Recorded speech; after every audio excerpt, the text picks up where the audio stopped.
আজিৰ ভিডিঅ'টো মই বনাবলৈ লৈছোঁ অগ্নিবীৰৰ কাৰণে যিসকল যুৱকে ইতিমধ্যে আবেদন কৰিছে আৰু তেওঁলোকৰ লিখিত পৰীক্ষা অহা কিছুদিনৰ ভিতৰত অনুষ্ঠিত হ'ব বা বিভিন্ন প্ৰতিযোগিতামূলক পৰীক্ষাৰ বাবে কিছু প্ৰশ্ন যিবোৰ প্ৰশ্ন ইতিমধ্যে বিভিন্ন পৰীক্ষাত আহিছে বা অগ্নিবীৰৰ যোৱা বৰ্ষসমূহত যি পৰীক্ষা অনুষ্ঠিত হৈছে সেইসমূহ প্ৰশ্ন মাজৰ পৰা আজি মই 20টা প্ৰশ্ন আলোচনা কৰিবলৈ লৈছোঁ আৰু মই আশা কৰোঁ এই প্ৰশ্নখিনি আলোচনা কৰাৰ উদ্দেশ্যটো হ'ল যে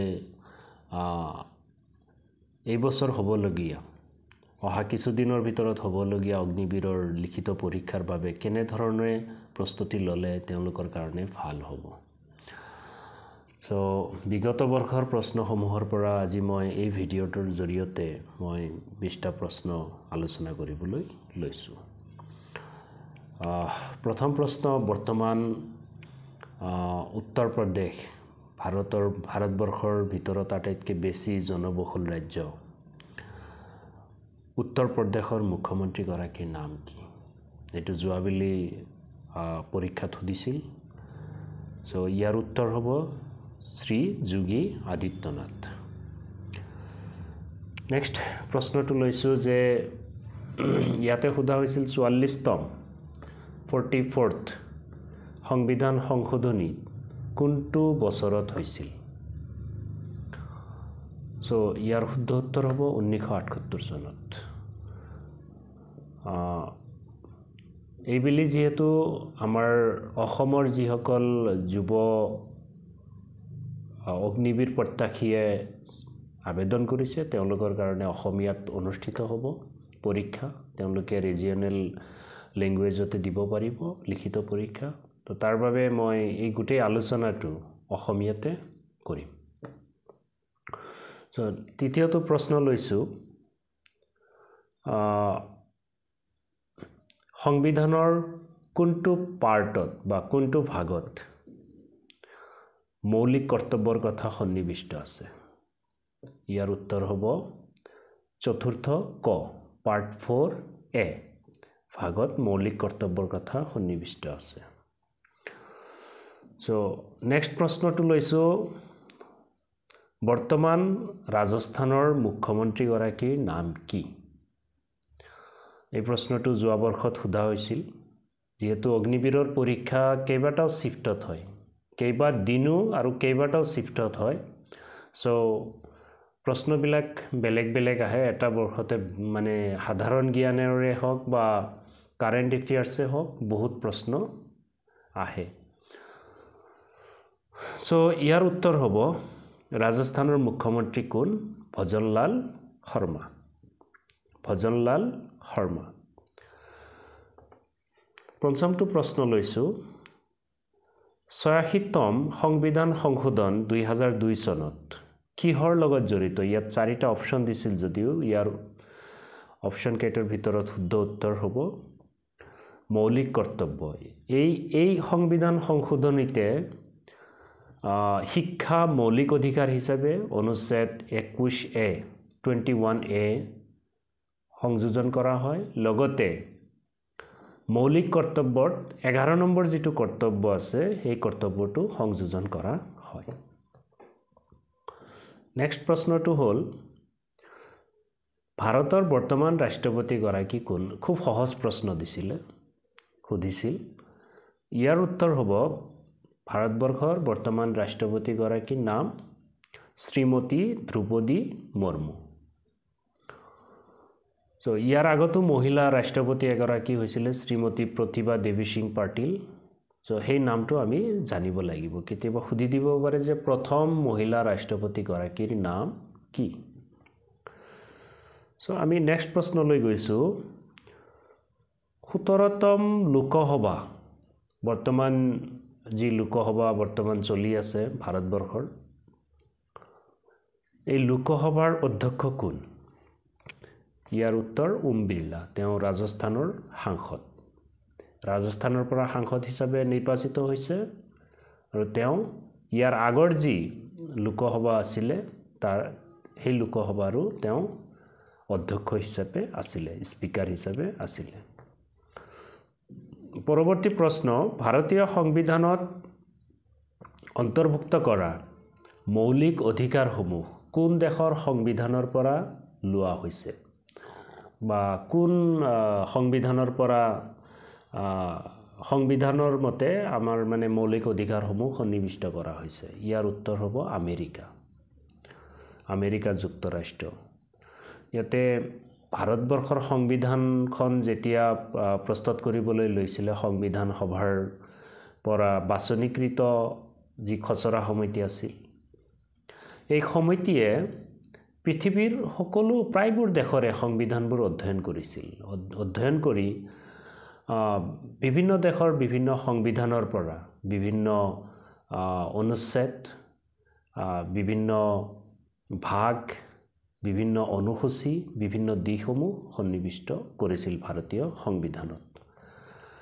তো বাকীখিনিও আমি জানিব লাগিব। ইয়াতে মাত্ৰ মৌলিক অধিকাৰৰ কথা কোৱা হৈছে, বিশেষকৈ প্ৰধানমন্ত্ৰী পদ বা ৰাষ্ট্ৰপতি শাসনৰ মুৰব্বী, জৰুৰীকালীন ব্যৱস্থা, সংবিধান সংশোধন পদ্ধতি, মন্ত্ৰীসভা বা মন্ত্ৰীসভা সংসদৰ ওচৰত দায়বদ্ধ, এই গোটেই বিষয়সমূহ বেলেগ বেলেগ দেশৰ সংবিধানৰ পৰা লোৱা হৈছে। আৰু বিশেষকৈ মৌলিক কৰ্তব্যসমূহ,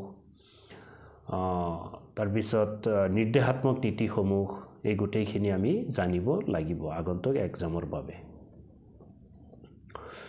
ইয়াত আৰু এটা সহজ প্ৰশ্ন যোৱাবেলি পৰীক্ষাত সুধিছিল, যিদিনাখন ভাৰতীয় সংবিধান কাৰ্যকৰী হৈছিল, যিদিনাৰ পৰা 1950 চনৰ 26 জানুৱাৰী তাৰিখৰ পৰা ভাৰতীয় সংবিধানখন কাৰ্যকৰী হৈছিল, সেই দিনটোক কি দিৱস হিচাপে পালন কৰা হয়? চ' সেই দিনটো হ'ব গণতন্ত্ৰ দিৱস। স্বাধীনতা দিৱস আৰু গণতন্ত্ৰ দিৱস। ইয়াতে আমাৰ আৰু এটা আছে অহিংসা দিৱস, সেনা দিৱস। 4টা অপশ্যন দিছিল, ইয়াৰ শুদ্ধ উত্তৰ হ'ব গণতন্ত্ৰ দিৱস। নেক্সট কুৱেশ্যনলৈ আগবাঢ়িছোঁ আমি। ভাৰতীয় সংবিধানত কেই ধৰণৰ জৰুৰীকালীন মানে ব্যৱস্থাৰ কথা উল্লেখ আছে? চ' ভাৰতীয় সংবিধানৰ অনুচ্ছেদ 352ৰ পৰা 360 লৈকে, 352ৰ পৰা 360 লৈকে জৰুৰীকালীন ব্যৱস্থাৰ কথা উল্লেখ আছে। ইয়াতে 3 ধৰণৰ জৰুৰীকালীন ব্যৱস্থাৰ কথা কোৱা হৈছে। চ' ইয়াৰ উত্তৰ হ'ব 3 ধৰণৰ বা 3 প্ৰকাৰৰ। ভাৰতীয় সংবিধানৰ মৌলিক কৰ্তব্য কেইটা? এই প্ৰশ্নটো যোৱাবেলি 2টা শিফ্টত সুধিছিল। চ' ইয়াৰ শুদ্ধ উত্তৰ হ'ব 11টা। ইয়াৰ যেতিয়া 2002 চনৰ সংশোধনীৰ আগলৈকে 10টা আছিলে, আৰু বৰ্তমান ইয়াৰ সংশোধনীৰ পিছত 11টা হৈছে। নেক্সট প্ৰশ্নলৈ আগবাঢ়িছোঁ। ভাৰতৰ বৰ্তমান প্ৰতিৰক্ষা মন্ত্ৰী বা ৰক্ষা মন্ত্ৰী বুলি কৈছে হিন্দীত, কিন্তু আমি ক'লে অসমীয়াত ক'লেও প্ৰতিৰক্ষা মন্ত্ৰী। প্ৰতিৰক্ষা মন্ত্ৰী কোন? ৰক্ষা মন্ত্ৰী কোন? ইয়াৰ শুদ্ধ উত্তৰ হ'ব শ্ৰী ৰাজনাথ সিং। ইয়াৰ আগৰ যি চৰকাৰ আছিলে, বিজেপি বা NDA যি চৰকাৰ আছিলে, তাতো ৰক্ষা মন্ত্ৰী তেখেতে আছিলে বা প্ৰতিৰক্ষা মন্ত্ৰী, আৰু বৰ্তমানো ৰাজনাথ সিং ডাঙৰীয়া। ভাৰতবৰ্ষৰ বৰ্তমান গৃহমন্ত্ৰীগৰাকী কোন? খুব সহজ প্ৰশ্ন সুধিছিল। বৰ্তমান গৃহমন্ত্ৰী শ্ৰী অমিত শ্বাহ। পৰৱৰ্তী প্ৰশ্নলৈ আমি আগবাঢ়িছোঁ। ৰাজ্যসভাৰ পদেন সভাপতি কোন বা এক্স অফিচিঅ' চেয়াৰমেন কোন? ইয়াৰ উত্তৰ হ'ব উপৰাষ্ট্ৰপতি। উপৰাষ্ট্ৰপতি ৰাজ্যসভাৰ এক্স অফিচিঅ' চেয়াৰমেন। আমি পৰৱৰ্তী প্ৰশ্নলৈ আগবাঢ়িছোঁ। ভাৰতীয় ৰাষ্ট্ৰীয় পতাকা বা জাতীয় পতাকা যি আছে, এই জাতীয় পতাকাৰ দৈৰ্ঘ্য আৰু প্ৰস্থ বা তিৰংগা পতাকাৰ দৈৰ্ঘ্য বা প্ৰস্থ অনুপাতটো কি? এইটো হ'ব অনুপাত হ'ব 3:2 বা 3:2। আমি পৰৱৰ্তী প্ৰশ্নলৈ আগবাঢ়িছোঁ। ভাৰতৰ বৰ্তমান শিক্ষামন্ত্ৰীগৰাকী কোন শিক্ষামন্ত্ৰীগৰাকী কোন ভাৰতৰ বৰ্তমান শিক্ষামন্ত্ৰীগৰাকী হ'ব ধৰ্মেন্দ্ৰ প্ৰধান আমি পৰৱৰ্তী প্ৰশ্নলৈ আগবাঢ়িছো নিম্নলিখিত কোনটো ভাৰতীয় সংবিধানৰ বৈশিষ্ট্য নহয় ইয়াত চাৰিটা কথা উল্লেখ আছে এটা হ'ল প্ৰাপ্তবয়স্ক ভোটাধিকাৰ দ্বিতীয়টো এক নাগৰিকত্ব তৃতীয়টো স্বতন্ত্ৰ অৰ্থাৎ ন্যায়পালিকা স্বতন্ত্ৰ ন্যায়পালিকা আৰু এটা দিয়া আছে একাত্মক সৰকাৰ এই চাৰিটা অপচন আছিল যেহেতু তলৰ কোনটো সংবিধানৰ বৈশিষ্ট্যৰ ভিতৰত নপৰে এটো ভাৰতীয় সংবিধানত একাত্মক সৰকাৰৰ যি ব্যৱস্থা এটো উল্লেখ নাই ভাৰতবৰ্ষত কেন্দ্ৰীয় সৰকাৰ আৰু ৰাজ্য সৰকাৰ দুই ধৰণৰ সৰকাৰ ব্যৱস্থা আছে পৰৱৰ্তী প্ৰশ্নলৈ আগবাঢ়িছো আৰু আজিৰ ভিডিঅটোৰ শেষৰটো প্ৰশ্ন মৌলিক অধিকাৰ সংবিধানৰ কোনটো ভাগত সন্নিৱিষ্ট কৰা হৈছে ইয়াৰ উত্তৰ হ'ব ভাগ 3 বা পাৰ্ট 3 সন্নিৱিষ্ট কৰা হৈছে মৌলিক অধিকাৰ সো আজিৰ এই ভিডিঅটোত যিকেটা প্ৰশ্ন মই আলোচনা কৰিলো গোটেইখিনি যোৱা বৰ্ষত অগ্নিবীৰত আহিছিল সো